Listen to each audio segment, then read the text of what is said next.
quite a lot of people have left questions and comments about this David Price Erkan Teper fight. And I just want to address those questions and comments in no particular order, just in one long monologue. All right. Now, one of the first questions I want to address is, did David Price freeze?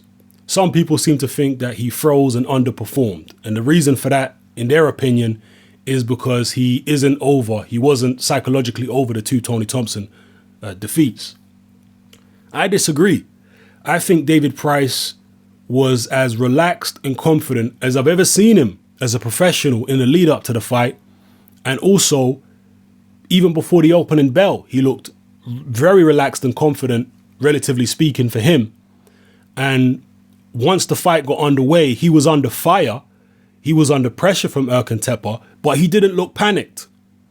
And the Box Nation commentators remarked on that. They said, yeah, he's under pressure, but he don't look like he's panicking. He was trying to slip and roll. And even in the second round before he got knocked out, he still looked relatively relaxed. He was under pressure. And he said in one of the interviews before the fight that he had the hardest sparring of his entire career before this fight.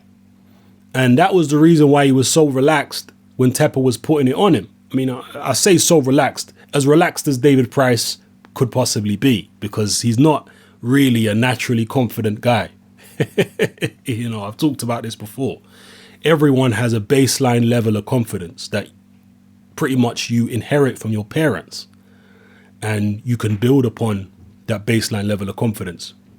But everyone's baseline level of confidence is not the same. And David Price's baseline level of confidence is lower than most of his peers. So anyway, I think David Price looked very relaxed. The problem in the Teper fight wasn't him freezing, in my opinion, at all. The problem was the same problems that have been cropping up in David Price's career for years and years and years, all the way back through his amateur career. And those problems are, David Price has got poor reflexes. David Price don't know how to tie up an opponent. David Price is no good on the back foot, particularly when an opponent is forcing him on the back foot and forcing him to throw more punches than he wants to throw. Okay, these are issues David Price has always had, even before the Tony Thompson fight. People are saying, why wasn't he able to hurt Erkan Teper? Why wasn't he able to keep him off with a jab? He doesn't know how to use his height and reach. It's not a case of David Price not knowing how to use his height and reach. It's a case of him not being capable. He doesn't have the reflexes. He doesn't have there were times there where he tried to wrap up Erkan Teper. He tried to shut him down by grabbing him. But David Price doesn't have the natural assertiveness and confidence to wrap a guy up effectively, to take the bull by the horns. And again, a lot of this clinching is illegal, the stuff that Vladimir Klitschko does, because he does it excessively. But when he does it assertively. He doesn't grab the guy and say, oh, yeah, let me just try and Vladimir Klitschko says, get the fuck out of here. You ain't hitting me. And he grabs that guy like a rag doll and asserts himself on that guy. Pushes him down and says, you are not going to get any punches off in this situation. I'm in control of this right here. That's Vladimir Klitschko's attitude to a guy like Teper who tries to rush him. David Price was unsure of himself when he was trying to wrap up Erkan Teper. And he's always been that way. It's not something that's just happened because of the Tony Thompson fights. He's always been like that. Go back and look at the Matt Skelton fight, for example. When I did my post-fight video for the Matt Skelton fight, I was heavily criticized by a lot of David Price fans. They were saying, Hatman, you're going overboard. He just knocked a guy out in 2 rounds and you're nitpicking. But I wasn't nitpicking because I saw something in that Matt Skelton fight. I said at the time, I said it was alarming the way a 45-year-old man was able to get up on David Price's chest within the first minute of the fight and start landing punches. Clean punches. And he had David Price looking like a lost child in that first minute. Now, Matt Skelton, being a 45-year-old man, wasn't able to sustain that pressure. So he backed off and he had to move around because his fitness just wasn't what it was 10 years previous to that. But a guy like Teper, being younger than a Matt Skelton, was able to sustain those kind of pressure tactics. And people are saying, why wasn't David Price able to hurt Erkan Teper and keep him off? Because Erkan Teper wasn't getting hit clean. Simple as that. Now, he's going to take away a certain amount of David Price's power by pushing him on the back foot, because most fighters can't generate the kind of power on the back foot as they can moving forward. So that would have taken away some of David Price's power. But the main problem for Price in terms of not being able to hurt Teper was the fact that Teper's guard was watertight. There was nothing clean of David Price's getting through. That was the problem. Now, the way that a Klitschko, again, would deal with that situation is, yes, by wrapping the guy up, by pushing the guy's head down. Again, these are illegal tactics. I'm just telling you what he does and how he's able to deal with guys like that. He would push Teper's head down and drain Teper's energy by doing that. And one of the other tactics that both Klitschko brothers use, actually, is when they've got a guy with a crab-like defense like that, they'll shoot a couple jabs at his guard, and then they'll use their left hand to pull his left glove down away from his face, and they'll shoot a right hand over the top through the gap. Anyone that has studied the Klitschkos will know that they use this tactic a lot. You go back and look at Vitaly against Derek Chisora. He used it a lot in that fight, even in the Manuel Char fight. And Vladimir also uses that tactic, but I think Vitaly used to use it a bit more than Vladimir does. So they have ways and means. Again, this is kind of skullduggery here. These are not really legal tactics. They're very illegal, but these are ways and means that the Klitschkos use to deal with a guy like a Teper with a crab-like defense who's coming forward trying to rush them. David Price obviously don't know those tricks, and even if he did know those tricks, he don't have the natural assertiveness, the natural confidence to be able to take the bull by the horns and do things like that.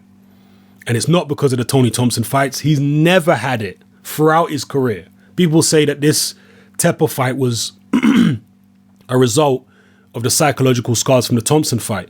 But then you could say the Thompson defeats were a result of the psychological scars left in David Price's head from the knockout defeats he suffered in the amateurs, because it was only a couple years before the Thompson fights that David Price was in the Olympics, getting stopped by Roberto Camarel.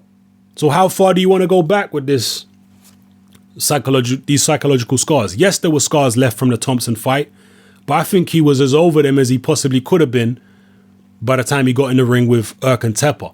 And I don't think he froze at all. I just think his physical and psychological limitations, which have always been there, manifested themselves yet again in the Teper fight. This guy has never had what it takes. Some people seem to believe that I've seen comments like the prime David Price would have dealt with Teper easily. I totally disagree. I think Erkan Teper knocks out any version of David Price. Any version. Because he exposed things in Price which have always been flaws. It's not like David Price was good against pressure fighters like Erkan Teper prior to the Tony Thompson fights. No, he was never good. That's why I was so concerned with what I saw in a Matt Skelton fight. So that's just my opinion anyway. Same thing with the jab. David Price is one of those guys who likes time and space to operate. If you're rushing him, you don't give him the time and space to set up the jab the way he wants to set it up. To be able to get his body weight behind him behind the jabs because he's on the back foot. So that's why the jab wasn't effective. Again, Teper's very tight guard, and the fact he was pushing David Price back. So the jab's not going to be as powerful as if he's coming forward like the way he was in the Sam Sexton fight, for example. And even if you want to look at David Price's fight against Zavarotny, okay, just to emphasize the point, David Price went 10 rounds with Zavarotny. Zavarotny was able to get right up on David Price's chest and go to work for 10 rounds. Did David Price freeze for a whole 10 rounds? No, of course he didn't. It's just that his physical and psychological limitations allowed Zavarotny to get up on him and go to work on his chest for 10 rounds, and David Price wasn't able to keep him off. He just isn't physically or psychologically capable of doing it. I don't care what trainer you put him with. Tommy Brooks improved him here and there. But David Price just don't have the reflexes or the natural baseline level of confidence to be able to deal with aggressive opponents the way Vladimir Klitschko does. He just don't have that. He's never going to have it, no matter what trainer you put him with. That's just how it is. Some of the other comments: can David Price beat Derek Chisora, for example? If you put him in with Derek Chisora right now, I would say no. But if he's able to get his confidence back to the level that it was for the Teper fight, then I think the Chisora fight is still a winnable fight for him. It doesn't mean I would pick him, but it's winnable. It's conceivable in my mind that David Price could win that fight. Because Derek Chisora is nothing special. Derek Chisora is not as good as Erkan Teper. He certainly don't punch as hard. He's not as big. Probably not as physically strong, even though Chisora is pretty strong. I think that the Chisora fight is more winnable for, obviously more winnable than the Teper fight. But yeah, I think it's a winnable fight for Price if he can recover psychologically enough to the point where he was going into the Teper fight. I think, maybe 60-40 in Chisora's favor, maybe 55-45, something like that. So yeah, those are my thoughts on this David Price Erkan Teper situation. It's the same problems that have been cropping up all the way through David Price's professional career and amateur career long before the Tony Thompson fights. Those are what showed up in the ring against Erkan Teper. To me, he didn't freeze, and Teper would knock out any version of David Price. Just my opinion. Drop your opinions in the comment section below. And again, just to emphasize again, look at the Zavarotny fight if you haven't seen it. Zavarotny was doing pretty much exactly the same as what Teper was doing. Price wasn't able to keep Zavarotny off. Had nothing to do with Price's, scars in his mind left over from the Thompson fights. The fact that Zavarotny was able to push him back and go to work, and Price wasn't able to keep him off. Zavarotny kept a tight guard, just like Teper did. If Matt Skelton had enough left in the tank when he fought Price, he might have been able to do what Teper did, or at least what Zavarotny did, and stay in there for 10 rounds. If he had the energy of 45 that he had when he was 35, he might have been able to do that and expose Price much earlier. So anyway, drop your comments below. It's happening. I'm out.